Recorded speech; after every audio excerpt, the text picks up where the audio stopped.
গ্রাম মানে শান্তি। যে কোনো সিজনে খালি পিঠা খাও। শীত আসার আগে পিঠা খাওয়া শুরু করে দিচ্ছি, দেখছেন?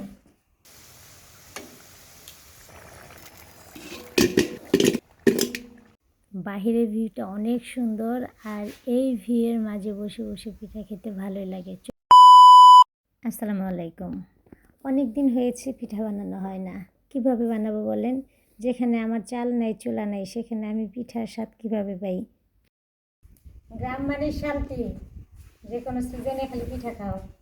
শীত আসার আগে পিঠা খাওয়া শুরু করে দিচ্ছি, দেখছেন? এখানে যেহেতু নতুন বাড়ি করতেছি, টুকিটাকি কিছু জিনিস নিয়ে আমি এখানে থাকছি। অনেক কিছু নাই, তাই চাইলেও অনেক কিছু করতে পারি না।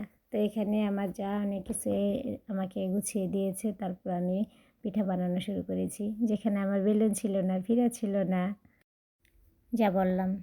আসলে এটা আমার নতুন বাড়ি, যেখানে আমার কোনো কিছু নাই, তাই আমি অনেক কিছু বানাইতে ইচ্ছে করলেও বানাইতে পারতেছি না। হয়তো বা ঘরদোর সব কিছু কমপ্লিট হয়ে গেলে, আমার আগের বাসা থেকে সব কিছু নিয়ে আসলে আমি সব কিছু আপনাদের সঙ্গে শেয়ার করতে পারবো। কখন কি পিঠা, কখন কোন খাবারটা তৈরি করি।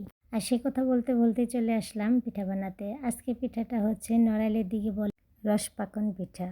আর রসপাকন পিঠা বানাতে কাঁচা নারকেল দিয়ে বানানো হয়। সেখানে কাঁচা নারকেলের সঙ্গে কাঁচা চিনি, সামান্য একটু লবণ দিয়ে ভালোভাবে নারকেলটা মেখে তারপর অনেকগুলো পিঠা বানানো হয়ে গেছে। চুলায় প্যান বসিয়ে দিছি, এখন তেল দিয়ে দিব।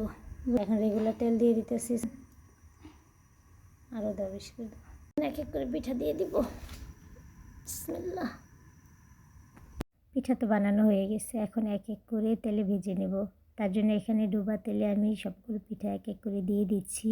পিঠার কালারটা যখন ব্রাউন হবে তখনই পিঠা খাওয়া চলে আসো রানা মুক্তির ভাইরাল বাড়িতে। আসো, যে যে পিঠা খেতে চাও রানা মুক্তির ভাইরাল বাড়িতে চলে আসো। তো পিঠাগুলো এখন উল্টিয়ে পাল্টিয়ে ভেজে নিচ্ছি, যেন দুটো পিঠই খুব সুন্দরভাবে ভেজে নেওয়া হয়ে যায়।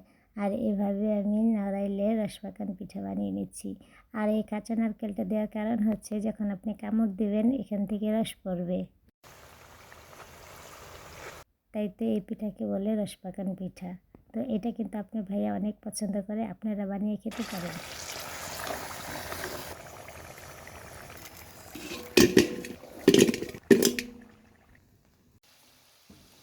তো পিঠার খাস দিয়ে বানানো হওয়ার পরে এখন আবার আমরা হাতে কেটে বানাইছি। আর এগুলো সব হচ্ছে বাটি দিয়ে বানানো হয়েছে। কোনটা সুন্দর হয়েছে কমেন্ট করেন।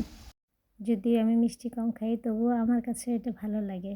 তো যাই হোক, আপনাদের সঙ্গে খুবই সহজ করে নড়াইলের একটি পিঠার রেসিপি শেয়ার করলাম। আশা করি আপনাদের কাছে ভালো লেগেছে। ভালো লেগে থাকলে অবশ্যই লাইক, কমেন্ট, শেয়ার করে সঙ্গে থাকবেন। আল্লাহ হাফেজ।